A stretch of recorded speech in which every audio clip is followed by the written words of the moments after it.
Assalamualaikum warahmatullahi wabarakatuh. Kami dari kelompok 1 yang beranggotakan 8 orang. Yang pertama ada Ahmad Mahir Doholis. Yang kedua ada Cantika Febrianti. Yang ketiga ada Dede Solihat. Yang keempat ada saya sendiri, Fahri Padurrahman. Yang kelima ada Ihsan Herdiansah. Yang keenam ada Muhammad Rofi Fadilah. Yang ketujuh ada Rimanto. Yang kedelapan ada Siti Yohana. Adapun materi yang ingin kami presentasikan yaitu yang berjudul tentang inovasi pendidikan dalam pengembangan kurikulum. Untuk itu, marilah simak penjelasan presentasi dari kelompok kami.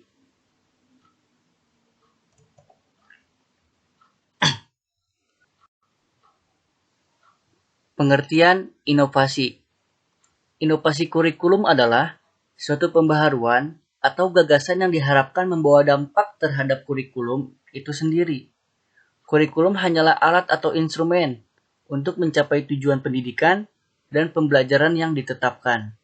Kurikulum bukan sebagai tujuan akhir, seiring dengan perubahan masyarakat dan nilai-nilai budaya serta perubahan kondisi dan perkembangan peserta didik, maka kurikulum juga mengalami perubahan. Dalam pembaharuan atau perubahan ataupun suatu inovasi kurikulum, dapat suatu penambahan isi kurikulum maupun penyederhanaan kurikulum yang bertujuan untuk mencapai tujuan yang diinginkan. Tentu tujuan diinginkan tersebut untuk mencapai tujuan yang lebih baik daripada sebelumnya. Itulah pengertian inovasi kurikulum.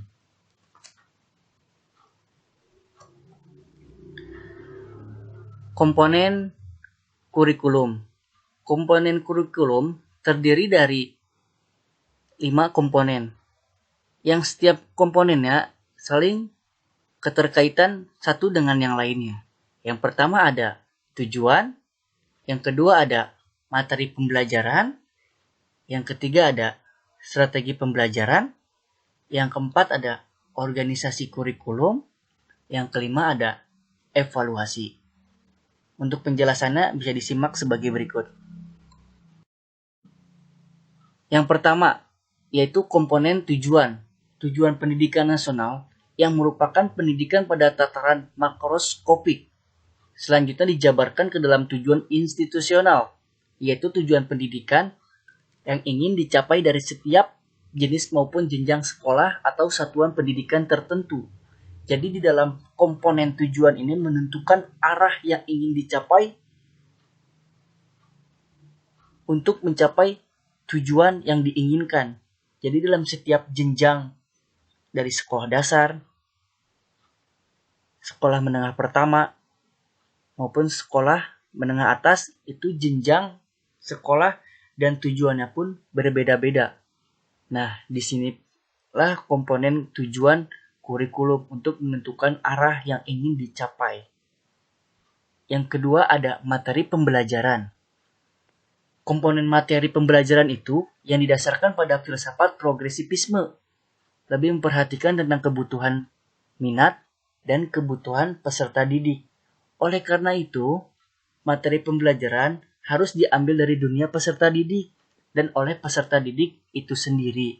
Jadi dalam komponen materi pembelajaran ini, penyusunan materi pembelajaran harusnya memperhatikan dan harusnya berrelevansi dengan apa yang dibutuhkan oleh siswa untuk mengembangkan minat dan bakatnya serta kehidupan lingkungan peserta didik itu sendiri. Jadi harusnya disesuaikan dengan peserta didik dalam penyusunan komponen materi pembelajaran ini.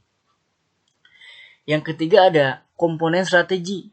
Strategi di sini yaitu berupa metode ataupun taktik dalam pembelajaran yang digunakan pada umumnya bersifat penyajian ekspositorik secara massal. Contohnya itu seperti metode yang konvensional, itu ceramah, di mana menitik beratkan suatu pembelajaran itu berpusat pada guru. Sedangkan di abad 21 itu menitik beratkan suatu kegiatan pembelajaran itu kepada siswa, yang berpusat pada siswa.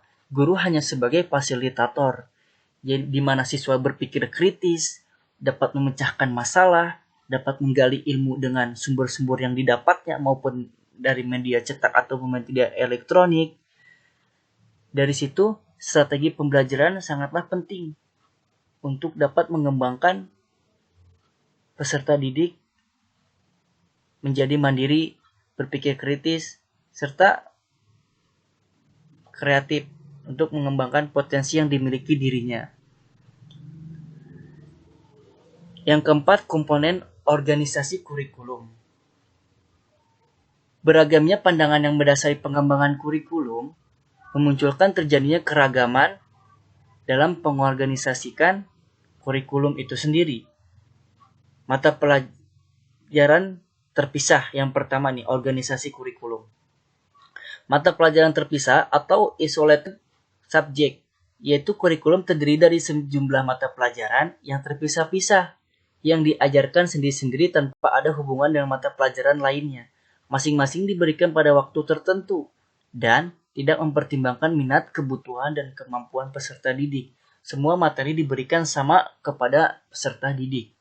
Yang kedua, ada mata pelajaran berkorelasi, yaitu korelasi diadakan sebagai upaya untuk mengurangi kelemahan-kelemahan sebagai akibat perpisahan mata pembelajaran. Prosedur yang ditempuh adalah menyampaikan pokok-pokok yang saling berkorelasi guna memudahkan peserta didik memahami pelajaran tertentu. Yang ketiga, ada organisasi bidang studi atau broad field, yaitu organisasi kurikulum yang berupa pengumpulan beberapa mata pelajaran yang sejenis serta memiliki ciri-ciri yang sama dan dikorelasikan difungsikan dalam satu bidang pengajaran. Salah satu mata pelajaran dapat dijadikan core subject, dan mata pembelajaran lainnya dikorelasikan dengan course tersebut. Yang selanjutnya ada organisasi program yang berpusat pada anak atau child-centered, yaitu program kurikulum yang menitik beratkan pada kegiatan-kegiatan peserta didik, bukan mata pelajaran. Selanjutnya, organisasi inti masalah atau core program, yaitu suatu program yang berupa unit-unit masalah, di mana masalah-masalah diambil dari suatu mata pelajaran tertentu, dan di mata pelajaran lainnya diberikan melalui kegiatan-kegiatan belajar dan upaya memecahkan masalah tersebut. Mata pelajaran yang menjadi pisau analisis diberikan secara terintegrasi. Yang terakhir, organisasi electric program, yaitu suatu program yang mencari keseimbangan antara organisasi kurikulum yang berpusat pada mata pelajaran dan peserta didik. Landasan pengembangan kurikulum. Dalam penyusunan atau pengembangan suatu kurikulum haruslah mementingkan adanya suatu landasan yang menjadi acuan dalam penyusunan pengembangan kurikulum tersebut. Dalam landasan pengembangan kurikulum terdapat 4 landasan yang harus menjadi acuan atau diperhatikan oleh pengembang kurikulum tersebut. Yang pertama itu ada landasan filosofis. Landasan filosofis dalam pengembangan kurikulum ialah asumsi-asumsi atau rumusan yang didapatkan dari hasil berpikir secara mendalam, analitis, logis, dan sistematis, filosofis dalam merencanakan, melaksanakan, membina, dan mengembangkan kurikulum. Jadi di dalam landasan filosofis ini menggunakan acuan ataupun arahan para filsafat-filsafat terdahulu sebagai tujuan pembelajaran yang ingin dicapai. Filsafat pendidikan pada dasarnya adalah penerapan dan pemikiran-pemikiran filosofis untuk memecahkan masalah-masalah pendidikan. Menurut Reja Mudiaharjo tahun 1989, terdapat 3 sistem pemikiran filsafat yang sangat besar pengaruhnya dalam pemikiran pendidikan pada umumnya dan pendidikan di Indonesia pada khususnya, yaitu filsafat idealisme, filsafat realisme, dan filsafat pragmatisme. Yang kedua ada landasan psikologis. Psikologis perkembangan diperlukan terutama dalam menentukan isi kurikulum yang diberikan kepada siswa, baik tingkat kedalaman dan keluasaan materi, tingkat kesulitan dan kelayakannya, serta kebermanfaatan materi senantiasa disesuaikan dengan taraf perkembangan peserta didik. Dalam penyusunan pengembang kurikulum harus memperhatikan kondisi ataupun daya intelektual ataupun kemampuan peserta didik dalam materi pembelajarannya. Jadi mata pembelajaran didesain untuk membuat siswa leluasa mempelajarinya dan memperhatikan tingkat kesulitannya sesuai dengan perkembangan masa perkembangannya. Jadi pembelajaran itu disesuaikan dengan tingkatan-tingkatan atau inklusi secara bertahap. Selanjutnya ada landasan sosiologis. Landasan sosiologis pengembangan kurikulum adalah asumsi-asumsi yang berasal dari sosiologis atau masyarakat yang dijadikan titik tolak dalam pengembangan kurikulum. Landasan sosiologis budaya berkenaan dengan penyampaian kebudayaan, proses sosial individu, dan rekonstruksi masyarakat. Masyarakat mempunyai norma-norma yang harus dan mewujudkan peserta didik dalam membentuk perilakunya. Karena peserta didik harus hidup dalam masyarakat, maka masyarakat harus dijadikan sebagai suatu faktor yang harus dipertimbangkan dalam pengembangan kurikulum. Menurut Hidayat, tahun 2015 mengatakan bahwa kurikulum, suatu satuan pendidikan berfungsi bagi masyarakat dan pihak penggunaan kurikulum akan menentukan kualitas lulusan melalui penyusunan isi kurikulum yang sesuai dengan keahlian dan kompetensi lulusan yang dibutuhkan oleh masyarakat. Yang terakhir ada landasan IPTEK atau ilmu pengetahuan teknologi. Mengingat pendidikan merupakan upaya penyiapan siswa menghadapi perubahan yang semakin pesat, termasuk di dalam perubahan ilmu pengetahuan teknologi dan seni, maka pengembangan kurikulum sesuai harusnya berlandasan ilmu pengetahuan teknologi. Dalam gagasan pengembangan kurikulum harusnya disesuaikan dengan penjaman suatu teknologi yang semakin pesat berkembang. Nah, dalam penyusunan harus memperhatikan ilmu pengetahuan teknologi.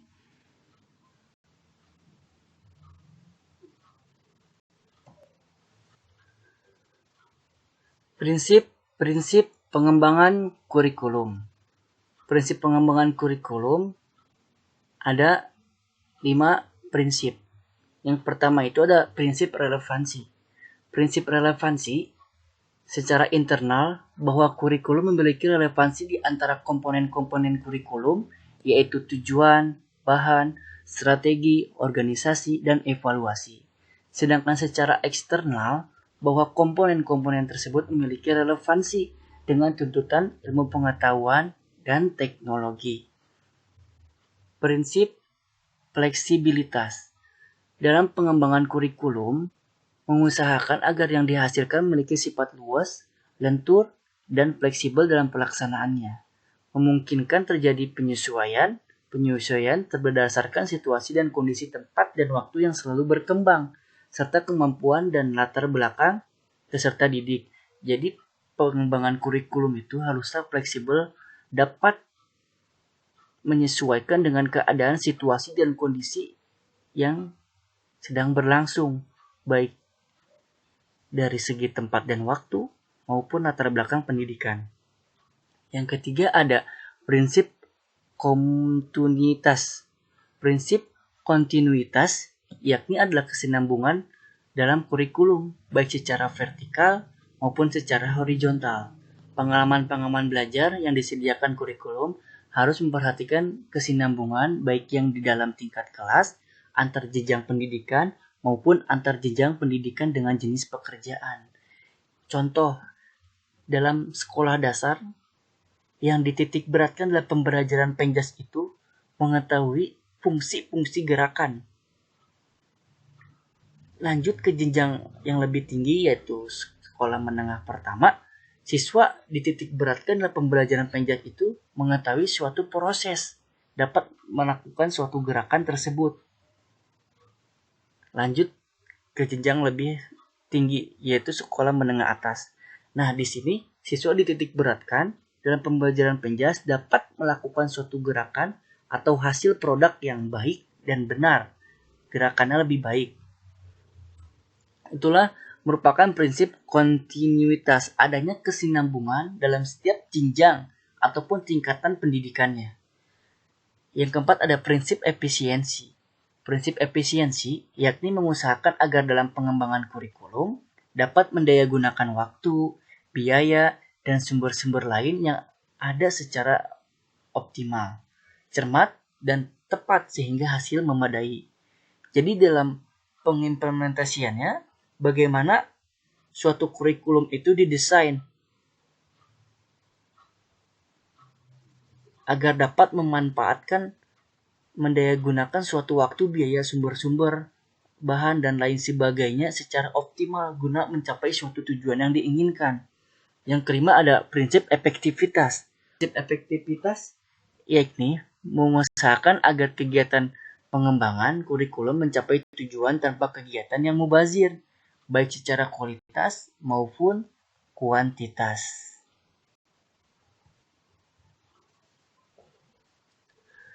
Langkah pengembangan kurikulum. Dalam langkah pengembangan kurikulum, terdapat 4 langkah. Yang pertama itu, langkah merumuskan tujuan pembelajaran, atau dengan kata lain, instruksional objektif. Yaitu, dalam penyusunannya, terdapat 3 tahap dalam merumuskan tujuan pembelajaran tersebut. Tahap yang pertama itu harus memperhatikan dalam merumuskan pembelajaran ada memahami 3 sumber. Yang pertama itu source of student atau siswa. Yang kedua itu source of society, yaitu masyarakat. Yang terakhir itu harus memperhatikan konten atau source of content. Tahap kedua dalam merumuskannya yaitu tentative general objective atau standar kompetensi. Dengan memperhatikan landasan sosiologi, kemudian distrikin melalui 2 landasan lain dalam pengembangan kurikulum, yaitu landasan filosofis pendidikan dan fisiologi pembelajaran. Dan tahap terakhir adalah merumuskan phrase education atau kompetensi dasarnya. Langkah kedua itu merumuskan dan menyeleksi pengalaman-pengalaman belajar atau dengan kata lain, selection of learning experience. Dalam merumuskan dan menyeleksi pengalaman-pengalaman belajar, dalam mengembangkan kurikulum harus memahami definisi pengalaman belajar dan landasan psikologi belajar. Pengalaman belajar merupakan bentuk interaksi yang dialami atau dilakukan oleh siswa yang dirancang oleh guru untuk memperoleh pengetahuan dan keterampilan. Pengalaman belajar yang harus dialami siswa sebagai learning activity, menggambarkan interaksi siswa dengan objek belajar. Yang ketiga itu langkah mengorganisasi pengalaman-pengalaman belajar atau organization of learning experience. Pengorganisasi atau didesain kurikulum diperlukan untuk memudahkan anak didik untuk belajar. Dalam pengorganisasi kurikulum tidak lepas dari beberapa hal yang penting yang mendukung, yakni tentang suatu teori, konsep, pandangan tentang pendidikan, perkembangan anak, dan kebutuhan masyarakat. Nah, langkah yang terakhir itu mengevaluasi atau evaluating kurikulum. Merupakan langkah terakhir dalam pengembangan kurikulum yaitu evaluasi. Evaluasi adalah berkelanjutan di mana data yang terkumpul dan dipertimbangkan untuk tujuan perbaikan sistem. Evaluasi yang seksama adalah sangat esensial dalam pengembangan kurikulum. Evaluasi dirasa sebagai suatu proses membuat keputusan, sedangkan riset sebagai proses pengumpulan data sebagai dasar pengampusan. Perencanaan kurikulum menggunakan berbagai tipe evaluasi dan riset. Tipe-tipe evaluasi adalah yang pertama konteks, input, proses, dan produk. Sedangkan tipe-tipe riset adalah aksi, deskripsi, horizontal, historical, dan eksperimental. Dan di lain, perencanaan kurikulum menggunakan evaluasi formatif, proses atau progres, dan evaluasi sumatif, outcome atau produk.